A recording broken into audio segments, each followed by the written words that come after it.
कर्नाटक के उप मुख्यमंत्री डी.के. शिवकुमार और राजराजेश्वरी नगर के विधायक मुनिरत्ना के बीच रविवार को आयोजित वॉक विद बेंगलुरु कार्यक्रम में तीखा विवाद देखने को मिला।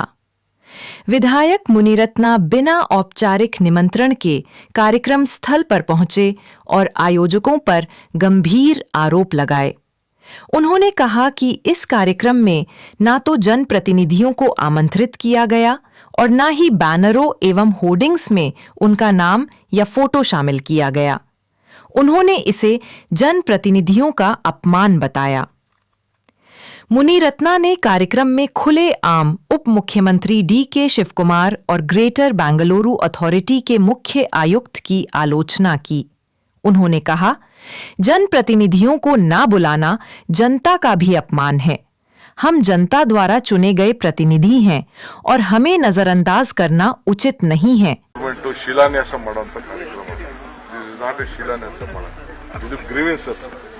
ಒಬ್ಬ ಚೀಫ್ ಮಿನಿಸ್ಟರ್ ಹೋಗ್ತಾರೆ, ಡೆಪ್ಟಿ ಸಿಎಂ ಹೋಗ್ತಾರೆ, ನೋಡ್ತಾರೆ, ರಸ್ತೆಯಲ್ಲಿ ಇರ್ತದೆ. ಗ್ರೀವೆನ್ಸಸ್ಗೆ ಯಾರು ಬೇಕಾದ್ರೂ ಬರ್ಬೋದು. ಪ್ರತಿನಿಧಿಗಳಿಗೆ ಏನು ಗೌರವ ಕೊಡಬೇಕು ಖಂಡಿತ ನಾವು ಕೊಡ್ತೀವಿ. ಈಗ ಇಲ್ಲಿ ಬಂದು ನೋಡಿದ ತಕ್ಷಣ ಇಲ್ಲಿ ನಾವು ನೆನ್ನೆ ನೋಡಿದ್ರಿ ನೀವು, ಅಲ್ಲಿ ಇರ್ಷಾದ್ ಬಂದಿದ್ರು, ಬೇರೆಯವ್ರು ಬಂದಿದ್ರು, ಅವರು ಸ್ಟೇಜ್ ಮೇಲೆ ಕೂತ್ಕೊಂಡು ಅವ್ರು ನೋವು ಏನೋ ಮಾತಾಡಿದ್ರ, ಪಬ್ಲಿಕ್ ಮಾತಾಡಕ್ ಬಿಟ್ರು. ಅಸೆಂಬ್ಲಿಲಿ ಇದೆ ಚಾನ್ಸು. ನಿನ್ನೆ GPA ಮೀಟಿಂಗ್ ಇತ್ತು, ಅಲ್ಲಿ ಚಾನ್ಸ್ ಇತ್ತು. ಅಲ್ಲಿ ಬಂದು ಏನ್ ಬೇಕೋ ಪಾಪ ಅವರ ದುಃಖ, ದುಮಾನ, ನೋವು, ಸಂತೋಷ ಎಲ್ಲ ವ್ಯಕ್ತಪಡಿಸ್ಬೋದಾಯ್ತು. ಅದಕ್ಕೆ ಬರಲಿಲ್ಲ.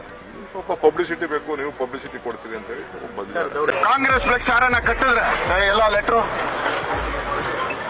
ಇವತ್ತು ಈ ಲೆಟ್ರಿಗೆ ಏನ್ ಆಕ್ಷನ್ ತಗೊಂತಾರೆ, ಏನ್ ತಗೊಂತಾರೆ? ಇವತ್ತು ಊರೆಲ್ಲ ಫ್ಲೆಕ್ಸ್ ಕಟ್ಟಿ ಕಾಂಗ್ರೆಸ್ ಕಾರ್ಯಕ್ರಮ ಮಾಡಿ ಇವರು ನನ್ನ ಮೇಲೆ ಹಲ್ಲೆ ಮಾಡಿದ್ದಾರೆ. ನನ್ಗೆ ಹೊಡಿಯೋಂಥದ್ದೇನಿತ್ತು, ಪೊಲೀಸ್ನವ್ರು ಇಟ್ಕೊಂಬಂದ್ರೆ ಇಲ್ಲಿ ಹೊಡಿತಾರೆ, ಇಲ್ಲಿ ಒದಿತಾರೆ ಹಿಂದೆಯಿಂದ. ಹೊದಿಯೋಂಥದ್ದೇನಿತ್ತು ನನಗೆ? ಇವ್ರು 2.5 ವರ್ಷ ಆಯ್ತು. ಇಲ್ಲಿ ಏನ್ ಹಾಳಾಗೋಯ್ತು, ಯಾಕೆ ನಿಂತೋಯ್ತು, ನಿಲ್ಸಿದ್ಯಾರು, ಏನಾದ್ರೂ ಒಂದಿದೆಯಾ ಇಲ್ಲಿ 2.5 ವರ್ಷದಲ್ಲಿ? ಕೌನ್ಸಿಲರ್ ಎಲೆಕ್ಷನ್ ಬರ್ತಾ ಇದೆ. ಎಲೆಕ್ಷನ್ ಬರ್ತಾ ಇರೋದಕ್ಕೆ ಒಂದು ಗಿಮಿಕ್ ಇದು. Press the bell icon on the YouTube app and never miss another update.